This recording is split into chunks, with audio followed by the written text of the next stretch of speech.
Chapter 54 about the baby. दिन clinic. टिया को अजीब सा डर सता रहा था। उसने अपना सिर झटका और खुद को रिलैक्स करने की कोशिश करी। डॉक्टर सेन ने बहुत सीरियस होते हुए टिया को समझाया, आप आर्यन से दूर रहिए, ये बेबी के लिए ठीक नहीं है, बेबी पर असर पड़ सकता है और मिसकैरेज होने के चांसेस हैं। अभी आप सिर्फ 23 साल की हैं और यूनिवर्सिटी में पढ़ रही हैं। आपको बहुत ध्यान रखना होगा, रेगुलर चेकअप्स कराने आना होगा, और हो सके तो मैं ये स्ट्रांगली सजेस्ट करूंगी कि आप पहले 4 महीने यूनिवर्सिटी जाना बंद कर दें, घर से ही अपनी पढ़ाई कंटिन्यू करें। डॉक्टर सेन की बात सुनकर टिया ने हाँ में सिर हिला दिया और अपनी रिपोर्ट ली और बाहर आ गई। अंश डॉक्टर की प्रिस्क्राइब्ड मेडिसिन लेने डिस्पेंसरी चला गया। टिया बार बार अपने पेट पर हाथ रख रही थी। वो हर पल माँ बनने का एहसास महसूस कर रही थी। उसके लिए यह सब बहुत नया था। माँ कितनी खुश हुई होंगी जब उन्हें पता लगा होगा कि वो प्रेग्नेंट हैं। टिया ये सोच के मन ही मन मुस्कुराने लगी। उसने खुद से पूछा, क्या माँ को भी उसे लेकर ऐसा एहसास हुआ था? टिया बहुत ज्यादा खुश थी। वो बस जल्दी से घर जाकर अश्वत्थ को बताना चाहती थी कि वो अब 2 से 3 होने वाले हैं। उनकी छोटी गिलहरी अब मॉम बनने वाली थी। वो अश्वत्थ का रिएक्शन देखना चाहती थी, सबका रिएक्शन देखना चाहती थी। वो जानना चाहती थी कि आर्यन परिवार कैसे अपने नए मेहमान का स्वागत करेगा। ओजल जो बहुत ज्यादा खुश थी, मुस्कुराते हुए बोली, सबसे ज्यादा खुश तो दादाजी और आदित्य भाई होंगे। आदित्य भाई तो चाचा बनने के लिए ना जाने कब से मरे जा रहे थे। ओह माय गॉड, मुझे तो लगता है कि वो ये खबर सुन के नाचने लग जाएंगे। फाइनली गुड न्यूज आ गई। अंश बोला, चाचा क्यों? सबसे पहले तो पापा खुश होंगे, मतलब मामा, मेरे मामा। उन्हीं का तो अंश है, सबसे पहले नाचने का हक उनका है। अंश की ये बात सुन के टिया और ओजल उसे अजीब तरह से देखने लगे।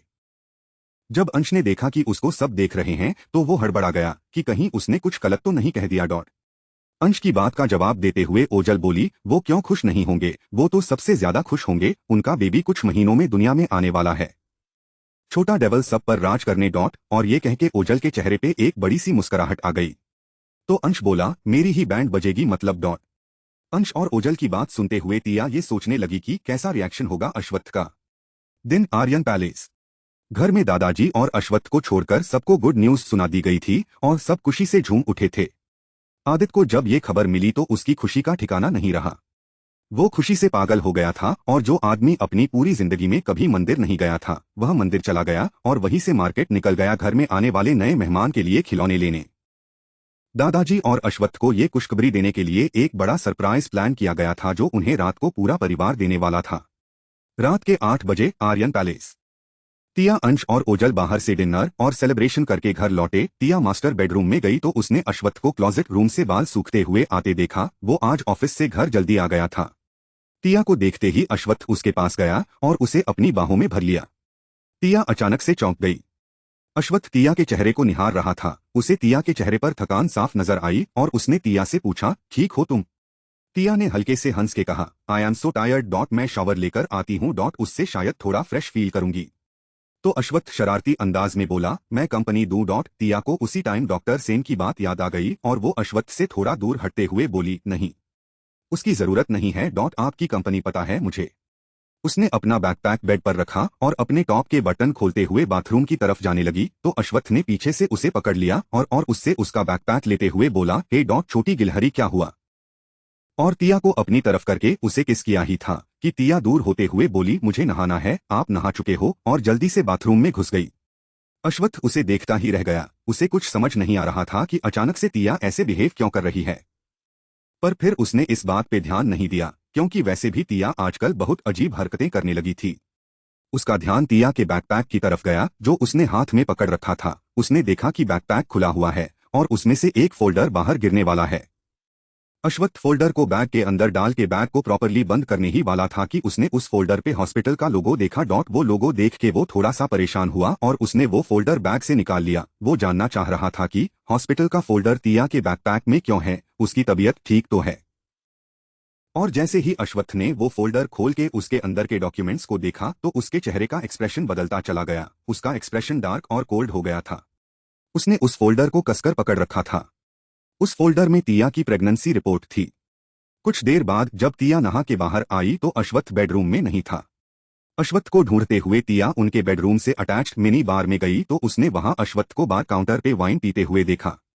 अश्वत्थ के चेहरे पर कोई एक्सप्रेशन नहीं थी। कोई बता नहीं सकता था कि उसके मन में क्या चल रहा है। टिया समझने की कोशिश कर रही थी कि उसको हुआ क्या है डॉट। वह मन ही मन कुछ परेशान होती हुई बोली, पता नहीं इतना डरावना क्यों फील हो रहा है। यहाँ का माहौल भी बहुत डरावना लग रहा है। वो धीरे धीरे अश्वत्थ के पास जाने लगी और उसके सामने जाकर खड़ी हो गई।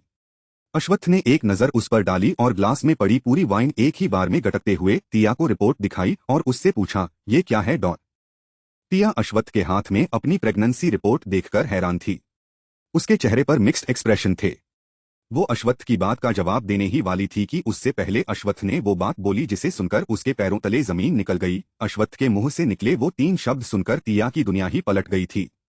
अश्वत्थ ने कहा, अबॉर्ट दिस बेबी। ये शब्द टिया को बिजली के झटके की तरह लगे। टिया सोचने लगी, कहीं अश्वत्थ शौक के मारे पागल तो नहीं हो गया है जो अपने ही बच्चे को गिराने के लिए कह रहा है। टिया अश्वत्थ की बात से हैरान उससे बोली, आप ठीक तो है ना, आप ऐसा क्यों कह रहे हैं डॉट। क्या आपको बच्चा नहीं चाह।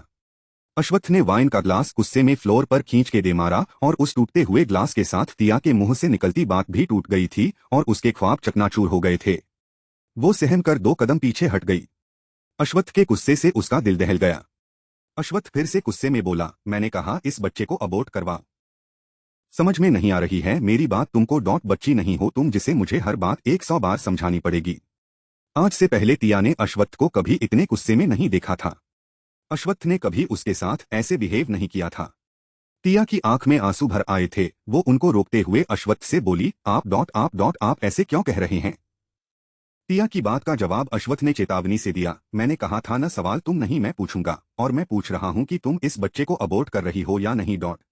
अश्वत्थ की आंखों में खून उतर आया था। कहाँ टिया इमेजिन कर रही थी कि अश्वत्थ यह खबर सुनकर बहुत खुश होगा और कहाँ अश्वत्थ का ये रिएक्शन। टिया को समझ नहीं आ रहा था कि अश्वत्थ खुश होने की बजाय ऐसे क्यों बिहेव कर रहा था डॉट। टिया के मन में हजारों सवाल तूफान की तरह उठ रहे थे और वो अब रुआसी होते हुए अश्वत्थ से बोली, आप ये सब क्यों कह रहे हैं। आखिर क्यों डॉट। प्रॉब्लम क्या है डॉट। अश्वत्थ ने इस बार कुछ नहीं कहा, डायरेक्ट टिया का गला ही पकड़ लिया और बोला, मुझसे झूठ मत बोलो। मुझे बेवकूफ बनाना बंद करो और सीधे बताओ। अश्वत्थ को अपने गुस्से में ये पता ही नहीं लगा कि उसने टिया की गर्दन कितनी जोर से पकड़ ली थी। टिया बुरी तरह से खांसने लगी, उसे सांस लेने में प्रॉब्लम हो रही थी। अश्वत्थ गुस्से में टिया के गले पर और ज्यादा प्रेशर बनाने लगा। टिया बोल भी नहीं पा रही थी, वो छटपटाने लगी। अश्वत्थ की आंखों में मौत नाच रही थी। टिया को समझ नहीं आ रहा था कि अश्वत्थ को क्या हो गया है डॉट। वो ऐसा क्यों कर रहा है डॉट। क्या उसे दौरा पड़ गया है डॉट। टिया की सांस फूलने लगी और फिर कुछ देर छटपटाने के बाद टिया ने अश्वत्थ के हाथों को पकड़ा और अपनी गर्दन पर से हटाने के लिए कोशिश करने लगी। फिर धीरे धीरे अश्वत्थ के हाथ ढीले होने लगे पर तब तक टिया की आंखें बंद होने लगी थी और फिर अचानक से टिया फर्श पर बेजान होकर गिर गई। अब अश्वत्थ को एहसास हुआ कि उसने क्या कर दिया है डॉट। वो अपने गुस्से से बाहर आया और उसी वक्त अपने घुटनों के बल बैठ गया और टिया का सर अपने हाथों में लेकर बोला, hey open your eyes, I am really sorry, please open your eyes, और उसके गालों को थपथपाने लगा। उसने टिया की नब्ज को चेक किया और फिर टिया को सीपीआर दिया, लेकिन टिया होश में नहीं आ रही थी। अश्वत्थ ने दोबारा सीपीआर दिया पर अब भी टिया की बॉडी में कोई मूवमेंट नहीं हुई। अब अश्वत्थ को घबराहट होने लगी थी। उसने टिया के चेहरे को देखा और उसके दिल में उसे खोने का डर महसूस हुआ। वो कुछ पल उसे देखता रहा और एक लास्ट बार टिया को सीपीआर देने लगा। इस बार टिया खांसते हुए होश में आई, उसकी आंखें खुली और लंबी लंबी सांसें लेने लगी। अश्वत्थ ने उसे अपने सीने से लगा लिया और उससे माफी मांगने लगा। आई एम रियली सॉरी, मैं अपने गुस्से को काबू नहीं कर पाता। टिया जैसे ही पूरी तरह होश में आई वो घबरा के अश्वत्थ से दूर हो गई और चिल्लाने लगी, मेरे पास मत आना, आप मुझे मार डालोगे डॉट, स्टे अवे। मार डालोगे आप मुझे। अश्वत्थ को टिया का डरा हुआ चेहरा देख खुद पे बहुत गुस्सा आ रहा था। अश्वत्थ ने टिया को अपने आक्रोश में लगभग मार ही डाला था। टिया की आंखों से आंसू रुक नहीं रहे थे। टिया बिना कुछ बोले घबराई हुई वहां से भाग गई। टिया को जाते देख अश्वत्थ ने जोर से फर्श पर पंच मारा और अपने बाल नोच लिए। टिया कमरे से जा चुकी थी और अब अश्वत्थ फ्रस्ट्रेशन में पागल सा हो गया और फर्श पे लगातार पंच मारने लगा। उसके हाथ से अब खून बहने लगा था पर वो पंच मारता चला गया। टिया रोते हुए सीधे अपने पेंटिंग रूम में गई और एक कोने में सिमट के बैठ गई और फूट फूट के रोने लगी। अश्वत्थ ने जो उसके साथ किया था वो उसे बार बार याद आ रहा था और उसकी आंखों से आंसू बहे जा रहे थे। थोड़ी देर बाद वो रोते रोते वही फर्श पर सो गई। उधर अश्वत्थ ने खुद को काबू में किया और रुक गया। अश्वत्थ वहां से बाथरूम में गया और अपने हाथ पर से सारा खून साफ करके बैंडेज करके टिया को ढूंढने चला गया। वो सीधे पेंटिंग रूम में ही गया और दरवाजा खोला तो अंदर तिया को फर्श पर सोते देखकर उसे बहुत बुरा लगा। उसने तिया को उठाया और अपने बेडरूम में ले आया और उसे बेड पर लिटा दिया। तिया के गालों पर आंसुओं के निशान पड़ गए थे। अश्वत्थ ने उसे ब्लैंकेट उठा दिया और उसकी बंद पलकों को चूम लिया। वो उसके सिर को सहलाने लगा। अगली सुबह आर्यन पैलेस। सुबह जब तिया की नींद खुली तो उसने खुद को बेड पर देखा। वो अचानक डर से कांपने लगी। उसे अपने कंधे पर वेट फील हुआ और उसने नजरें नीचे करके देखा तो पाया कि अश्वत्थ उसके कंधे पर सिर रखकर सो रहा था। उसने एक हाथ से तिया को अच्छी तरह पकड़ रखा था।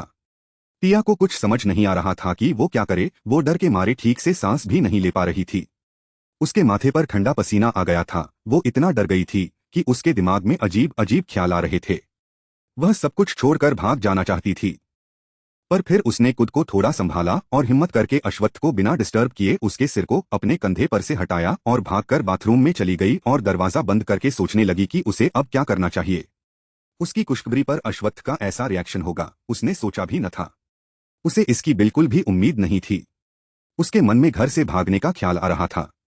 अपने ख्यालों और सवालों के साथ जूझती हुई तिया किसी तरह से नहा धोकर तैयार हुई और वो जैसे ही बाथरूम से बाहर आई अश्वत्थ से टकरा गई। उसने अश्वत्थ को देखा तो और डरकर पीछे हटने लगी।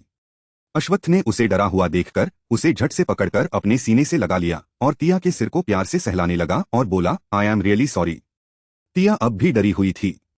वो कुछ नहीं बोली और अश्वत्थ को धक्का देके उससे दूर होते हुए डरकर कमरे से बाहर भाग गई। अश्वत्थ बहुत दुखी था। तिया ने अपना बैकपैक लिया और बिना ब्रेकफास्ट करे भूखी ही आर्यन पैलेस से चली गई। उसने कॉलेज में भी कुछ नहीं खाया था और पढ़ाई में भी उसका ध्यान नहीं लग रहा था। तिया तो अब घर जाने से डर रही थी। ओजल और अंश आज कॉलेज नहीं आए थे। तो तिया जल्दी से कहीं भाग जाना चाहती थी और वो कॉलेज से कैब लेकर चली गई। उसे पता नहीं था कि उसे कहाँ जाना है। उसने कैब ड्राइवर को बस सीधा चलने को कहा था। तिया जब कैब के विंडो से बाहर देख रही थी तो लिंक रोड के पास उसने एक कार को देखा जिसका एक्सीडेंट हो गया था। वो कार एक पेड़ से बुरी तरीके से टकरा गई थी। उसने उसी टाइम कैब ड्राइवर को रुकने के लिए कहा, दादा रुकिए, लगता है किसी का एक्सीडेंट हुआ है, हमें हेल्प करनी चाहिए। कैब ड्राइवर केशव बोला, पर मैडम। तो तिया ने इस बार रिक्वेस्ट नहीं ऑर्डर देते हुए कहा, दादा रुकिए। केशव ने कैब रोकी और तिया जल्दी से उतरकर कार के पास गई। गाड़ी के पास काफी भीड़ इकट्ठी हो गई थी पर सब दूर से खड़े तमाशा देख रहे थे। कार पूरी तरह से डैमेज हो गई थी और बॉनेट क्रैश हो गया था और उसमें से धुआं निकल रहा था। तिया आगे बढ़ी और कार के अंदर देखने की कोशिश की पर कुछ दिखाई नहीं दिया। उसने दरवाजा खोलने की कोशिश की पर डोर अंदर से लॉक्ड था।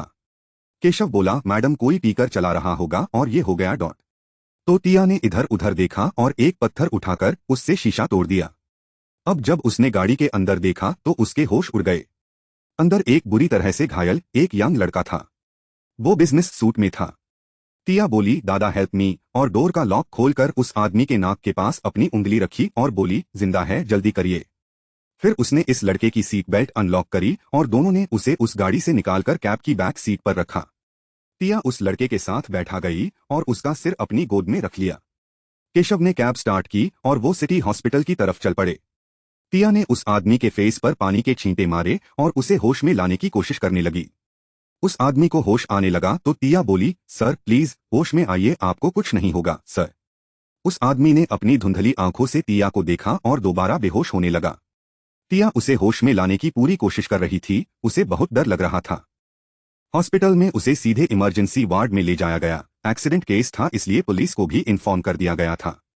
तिया ने ऑपरेशन की फीस भी पे कर दी थी।